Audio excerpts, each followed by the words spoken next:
Salut à tous et bienvenue dans ce top 9. Alors, aujourd'hui, nous allons parler des maîtres des éléments d'un Ninjago. Alors déjà, qu'est-ce que c'est Ninjago? Ninjago, c'est... comment dire ça? C'est une série animée tirée de jeux Lego. Voilà. D'où en fait les héros contrôlent les éléments. Mais ils ne sont pas les seuls à faire ça. Il y a d'autres maîtres.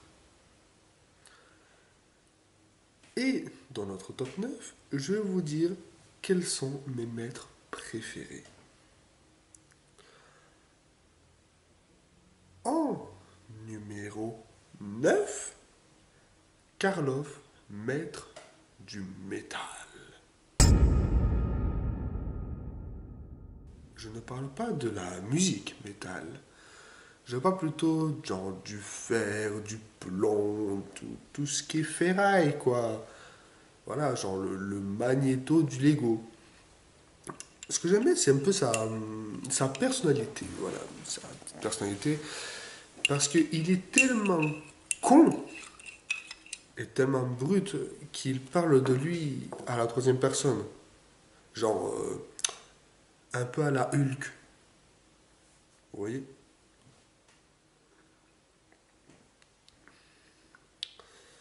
En huitième position, je vais vous parler de Palman. Alors, Palman, c'est un peu genre l'homme invisible. Vu qu'il contrôle la lumière, il a pu, comment dire ça, la concentrer sur lui afin de disparaître.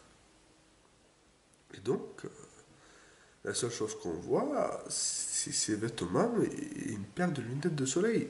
Ce qui donne un côté un peu genre cambrioleur à à l'homme invisible en fait. On peut dire que ça de lui.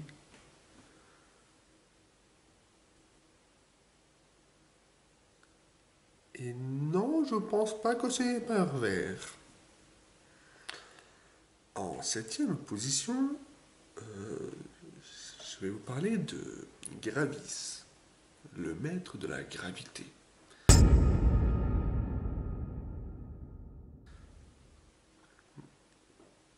Il a un côté un peu genre un peu hindou en fait. Comment dire ça? On ne sait pas grand chose sur lui à part son pouvoir et son petit côté un peu comme ça. Mais par contre, son pouvoir permet de voyager facilement. Voilà, la gravité, mais c'est excellent.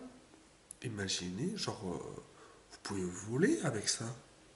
Vous vous déplacer en volant, genre un peu genre Son Goku. Et ça, c'est génial. Parce que imaginez, vous devez faire un voyage, sauf que le voyage coûte aller de ça et quelques euros. Et là, en tout, je parle taxi, train, bus et avion. Voir, ça coûterait peut-être un peu plus. Eh ben lui, il te fait tout ça gratos. Dans ton cul, connard. Alors là, nous allons partir pour la sixième position, dans le côté un peu ténébreux et sombre des éléments, avec Shade, le maître de l'ombre.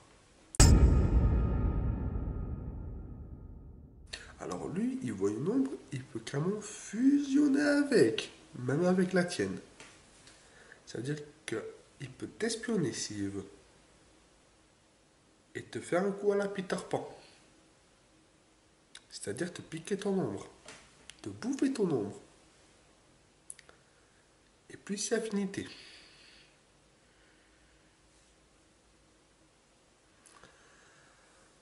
En cinquième poste, alors lui, c'est l'un des 4 voire 5 héros, si on compte Nia qui arrive juste après, en termes d'éléments. Nous allons parler de Zane. Zayn qui est à la fois ninja blanc au début, ninja de titane après, et en plus qui est un nindroid qui contrôle la glace. Non, pas la crème glacée, hein, je parle de la glace, l'élément, l'eau du froid, l'eau froide, quoi, le glacé, la glace, quoi. Ouais,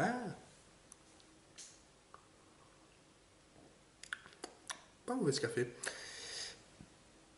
Et donc, Zane apprend qu'il est un android à partir, je crois que c'est dans la saison 2 ou 3.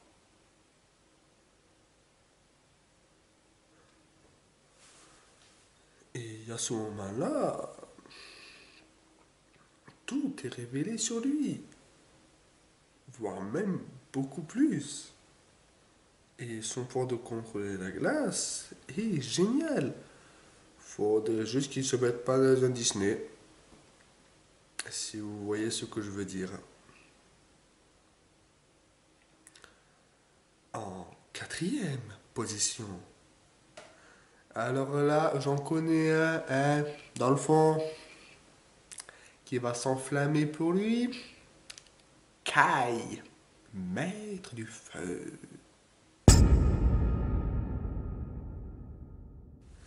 Alors, ce que j'adore, c'est Kai, c'est que c'est le cliché du héros qui contrôle le feu. Sûr de lui, qui n'écoute jamais rien, qui s'enflamme trop vite. Feu, s'enflammer, blague de merde. Et donc, au début, enfin, c'est le fils d'un maître du feu. Héritage pathétique. Et de la maîtresse de l'eau. Mais l'on ne reviendra pas dessus. Hein. Non, c'est le feu qui nous intéresse. Et donc, ses parents étaient forgerons et il a repris la boutique. Encore un héritage de merde. S'ensuit alors la visite d'un vieux. Vous savez qui je parle? Maître Wu.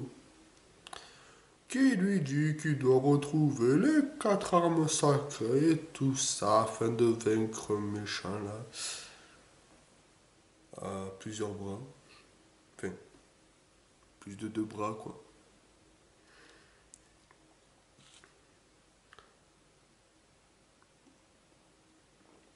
En troisième position, et là on va dans mes préférés, Neuro, maître de l'esprit. Alors ce qui est bien lui, c'est un genre de Jean Grey mais en version mec. Non, pas la version Phoenix, c'est la version genre télépathe, je vois des trucs, tout ça. Lui, il peut voir l'avenir. Et c'est ça qui est génial. C'est-à-dire que tu l'attaques, mais lui, il te contre facilement. Il voit toutes les attaques de ses ennemis. Nickel. Et il contre-attaque avant qu'ils attaquent. En deuxième position, et c'est marrant parce qu'en fait, ils sont deux. Crux et Acronis, les maîtres du temps. Alors, vous allez dire, oui, le temps, c'est pas un élément, patati patata. Ben en fait, pour eux, si. Si, pour eux, c'est un élément. Et en fait, ils étaient gentils. Puis après, ils ont pris un peu la grosse tête à cause de leur élément. Genre, on contrôle le temps, donc on contrôle tout. Ce qui les a poussés un peu au côté obscur des éléments.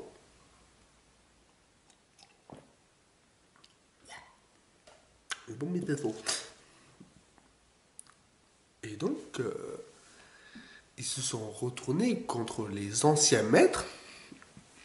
Voilà. Et ils ont été un peu genre bannis. Enfin, l'un d'eux a été banni dans les éléments, dans le couloir du temps. Ça fait un peu visiteur. Et l'autre s'est caché. Donc en fait maintenant il y en a un qui est vieux, l'autre qui est jeune. Voilà. Ils ont juré de se venger en créant une armée de vermilions. C'est assez con en fait le truc. Sur moi je vois que je contrôle le temps, ben déjà j'origine des éléments, je bute tous les éléments et puis je garde le mien, c'est tout, voilà, c'est tout. Enfin, en dernière position, ou plutôt première position, puisque c'est ma préférée, Skylor. Oui, parce que je sais, j'ai parlé que des mecs en éléments, et ben là, je vais parler d'une femme. Parce que, ben voilà, je trouve qu'elles ont un peu leur place dans les séries. Même qu'on ne les voit pas assez. Voilà. Et donc, Skylor, ce que j'adore, c'est qu'elle a l'élément de la copie. Oui, en gros, elle te touche, elle copie ton élément. Imagine si elle touche tous les maîtres des éléments et qu'elle accumule ses pouvoirs. C'est pas mal ça. Ce que j'aime bien chez elle, c'est qu'au début, c'est une méchante. Enfin, méchante. Elle veut pas, c'est un héritage parce que son père est méchant, donc elle est méchante, voilà. Mais elle tombe amoureuse de Kai, le maître du feu. Ce qui est bien, c'est que elle a le même costume que les ninjas de Ninjago, mais en version orange. Ce qui en plus ben, est assez classe. Voilà. Et en fait, ce que j'aimais chez elle, c'est que dès que son père a été vaincu, voilà, et ben en fait, elle a juste repris le resto, c'est tout, voilà. C'est con parce qu'elle aurait pu rejoindre l'équipe et j'aurais adoré qu'elle la rejoigne. Bon, peut-être qu'elle le fera dans la prochaine saison. Je dis bien peut-être, parce qu'on ne sait jamais. J'espère que ce top 9 vous aura plu et à plus les gens.